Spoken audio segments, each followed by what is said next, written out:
وأوحى ربك إلى النحل أن اتخذي من الجبال بيوتا ومن الشجر ومما يعرشون ثم كلي من كل الثمرات فاسلكي سبل ربك ذللا يخرج من بطونها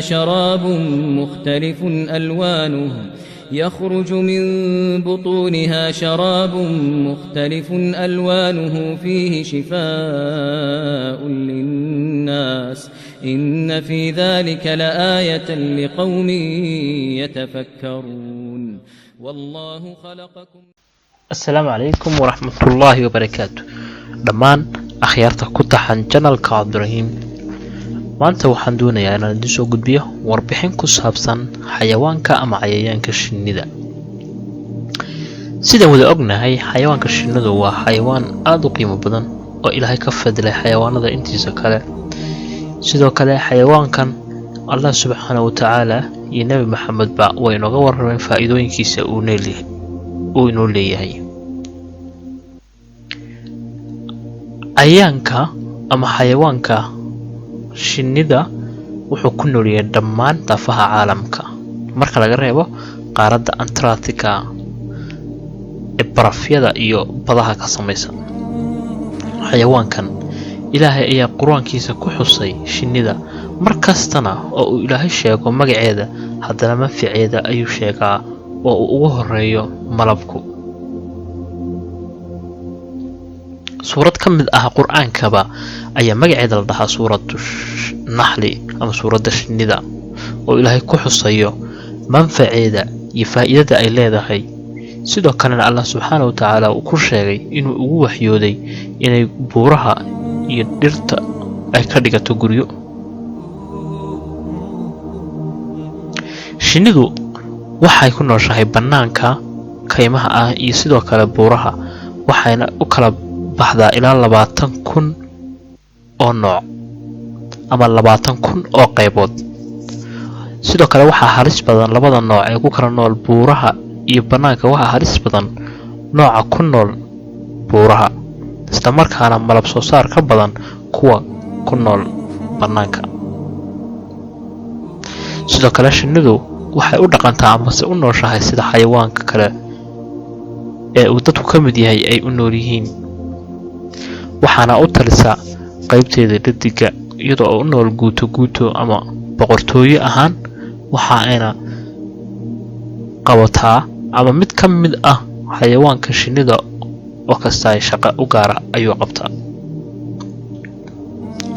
shinnidu sidoo kale waxay samaysataa malab u kala baxa dhowr nooc, mid la siiyo boqorada oo si gaar ah loo diyaariyo, iyo nooc ay cunaan kuwa shaqaalaha boqortooyada ah, iyo sidoo kale nooc ay cunaan kuwa labka ah. Allah subhanahu wa ta'ala wuxuu inoo sheegay malabku inuu yahay dawo. malabka ay shinnidu samayso wuu kala faa'iido badan yahay oo wuxuu u kala faa'iido badan yahay hadba dhirta ay isticmaalayso ama ay cunayso shinnidu. sidoo kale shinnidu waxay leedahay 2 baal oo hore iyo baalal fara badan oo ka dambeeya labada baal. cuntada saxda ah ee sidoo kale shinnidu cunto waa ubaxa macaan iyo xabuubta ku dhex jirta midhaha iyo manka. shinnidu jismi ahaan waxay ka kooban tahay 3 qaybood oo kala ah madaxa, laabta iyo caloosha. sidoo kale shinnidu waxa ay leedahay 5 indhood iyo tuubo dheer oo adag oo ay isticmaasho oo kaliya marka ay wax iska difaacayso ama ay dagaal galayso. shinnida ugu fiican xagga wax soo saarka uguna badan xagga malabka waxay ku dhaqan tahay qaaradda Yurub, gaar ahaan wadanka Faransiiska deegaanada Alcariola. malabka dunida ugu fiican sidoo kale waxaa laga soo saaraa wadanka Yemen oo loo yaqaano malabkii saafiga ahaa.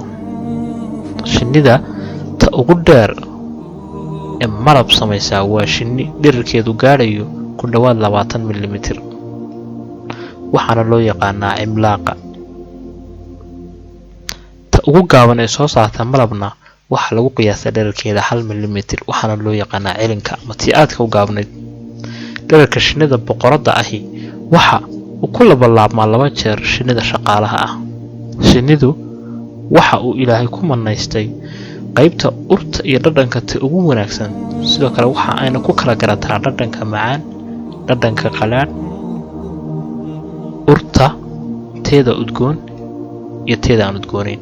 Haddaba ma ogtahay walaal, malabku in uu ka dawo yahay xanuun kasta oo aan ahayn geerida, sida uu inoo sheegay suubanaheennii ahaa nabiyullaahi maxamed calayhi salaatu wasalaam. waad ku mahadsan tahay daawashadaada. warbixintan waxaa kuu soo gudbinayay channelka Cabdiraxiim Said. warbixinta ku sii xigta waxaynu ku soo qaadan doonaa Soomaaliya. waxaa sidoo kale halkoodii inooga socon doonaa casharadii barashada kombiyuutarka oo maraya qaybtiisii 10aad. sidoo kale fadlan haddii aad ka faa'iiday ama aad wax ka fahamtay wixii aan ka hadlaynay, fadlan share iyo subscribe nagu caawi. waad mahadsan tahay. wassalaamu calaykum.